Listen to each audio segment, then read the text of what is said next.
Hello students, welcome to this lecture. Today we are going to see a question from the Axioma book. This question is from the exercises from the chapter 2 of book, that is Physics and Mathematics. So let's see the question.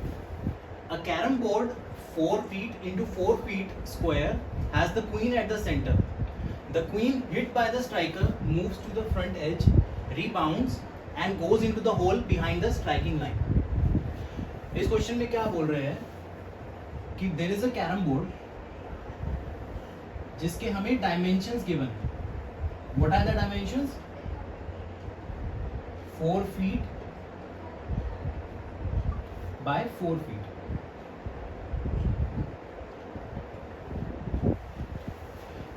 Carrom board में there are 4 holes. We all know that, हमने सबने बचपन में carrom खेला है. So we all know कि there are 4 holes from the in the carom board, and there is a place from where the striker is placed, right? It is saying the queen hit by the striker moves to the front edge. Queen is present at the center. So हमें एक queen place करनी है center पे. Center पे place कर रहे हैं, इसका क्या मतलब है कि ये जो queen है इसका distance from the edge कितना होगा? 2 feet from here and 2 feet from this edge.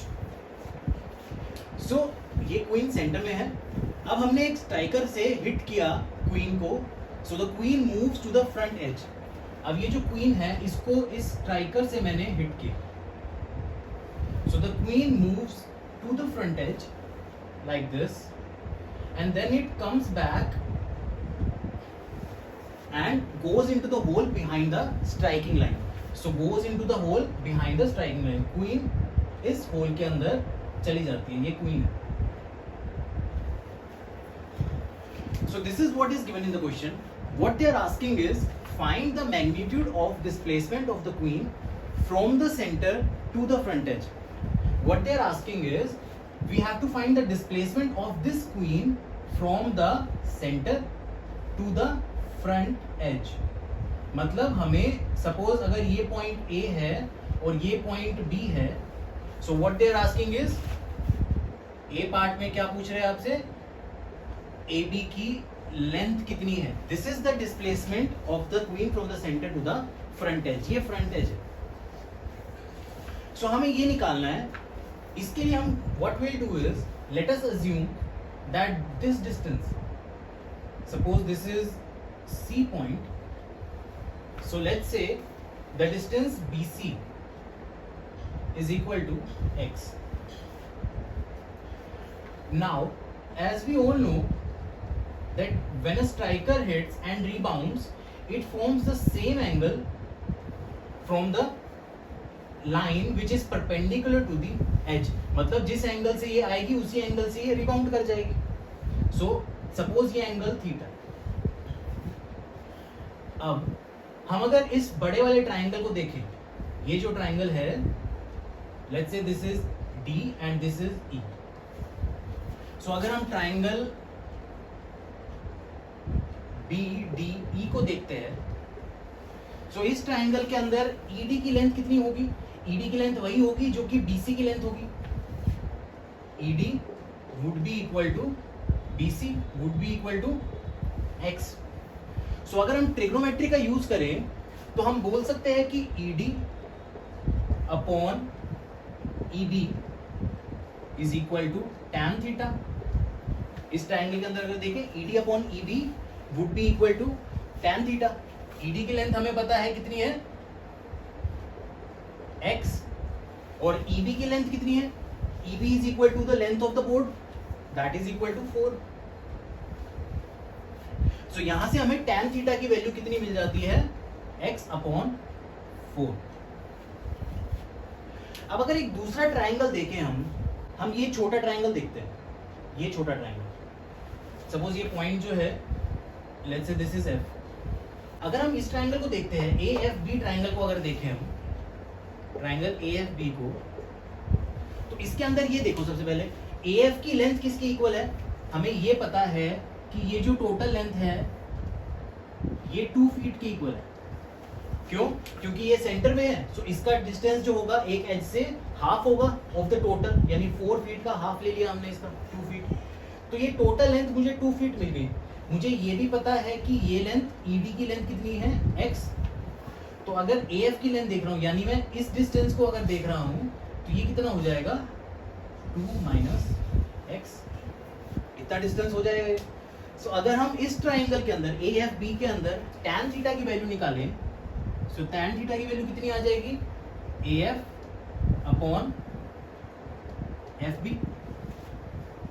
हमें AF की वैल्यू अभी निकाली है 2 माइनस x, और FB की वैल्यू कितनी है हमारे पास? 2 फीट। सो FB की वैल्यू ऑलरेडी हमारे पास 2 फीट है।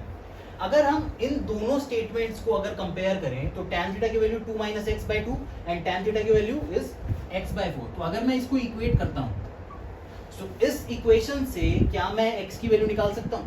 बिल्कुल निकाल सकते हैं। सो x की वैल्यू कितनी हो जाएगी अगर इसको कट करते हैं? सो x की वैल्यू हो जाएगी 4 minus 2x is equal to x। So यहां से x की वैल्यू आ गई 4 upon 3,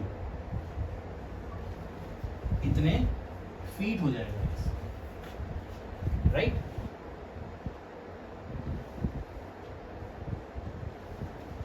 so x would be equal to 4 by 3 feet. अब हमारे पास x आ गया, मुझे निकालना क्या क्वेश्चन में? ये देखो, find the magnitude of displacement of the queen from the centre to the front edge. मुझे AB निकालना था, तो AB निकालने के लिए अगर मैं इस ट्राइंगल का यूज करूंगा, अगेन AFB का यूज कर रहा हूं मैं, सो इसके अंदर अगर पाइथागोरस थ्योरम लगाए हम, तो पाइथागोरस थ्योरम के according AB square would be equal to AF square plus FB square.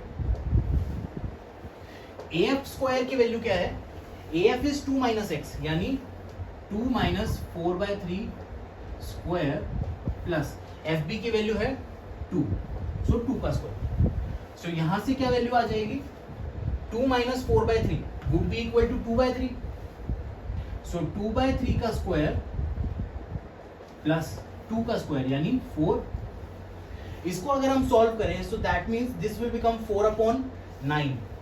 So 9 into 4 36 plus 4 40। So this will come out to be 40 upon 9। Calculations तो कर ही लेंगे आप लोग, right?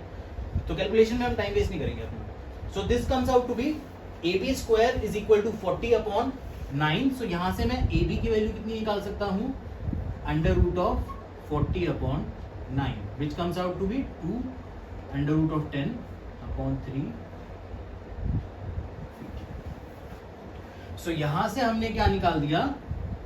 Displacement of the queen from the centre to the front edge. AB की वैल्यू हमने इस तरह से निकाल दी। अब let's see in the B part what they are asking is find the magnitude of the displacement of the queen. इसमें भी हमें डिस्प्लेसमेंट निकालनी है, लेकिन कहां से? फ्रंट एज से लेके होल तक, यानी यहां से लेके यहां तक की डिस्प्लेसमेंट निकालनी है। इसका मतलब क्या निकालना है? हमें BD निकालना है इस वाले पार्ट में। तो यहां पे हमें B पार्ट में क्या निकालना है? BD।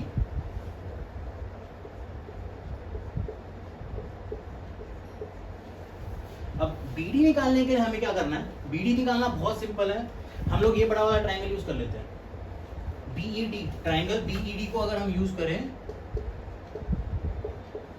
सो अगेन अगर पाइथागोरस थ्योरम लगाते हैं हम, तो BD square would be equal to BE square plus ED square, ये हो जाएगा। सो यहां से मुझे ये पता है कि BE की वैल्यू कितनी है? BE तो ये पूरी लेंथ है, यानी 4 फीट, पूरे कैरम बोर्ड की लेंथ है ये तो। So this is equal to 4 square plus ED कितना है? ED की लेंथ है x हमने अभी निकाला है 4 अपॉन 3। सो यहां से हम इसको पुट कर देते हैं 4 अपॉन 3 होल स्क्वायर। बस यहां से हमारे पास BD की वैल्यू आ गई। BD की वैल्यू कितनी आ गई? 16 plus 16 upon 9, that comes out to be 16 9 plus 16, यानी 16 इंटू 10 हो गया, यानी 160 अपॉन 9। सो यहां से आ गई BD की वैल्यू कितनी? Under root of 160 upon 9 which is equal to 4√10 upon 3।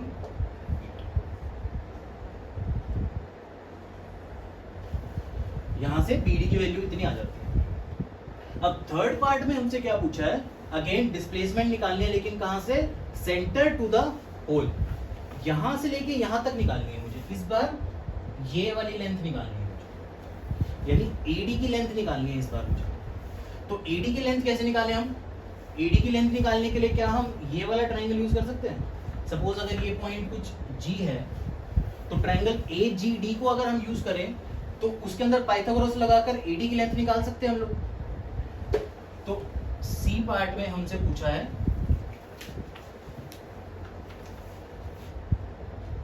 C part में क्या पूछा हमसे, AD। तो हम इसमें कौन सा ट्राइंगल यूज करने वाले हैं? Triangle AGD।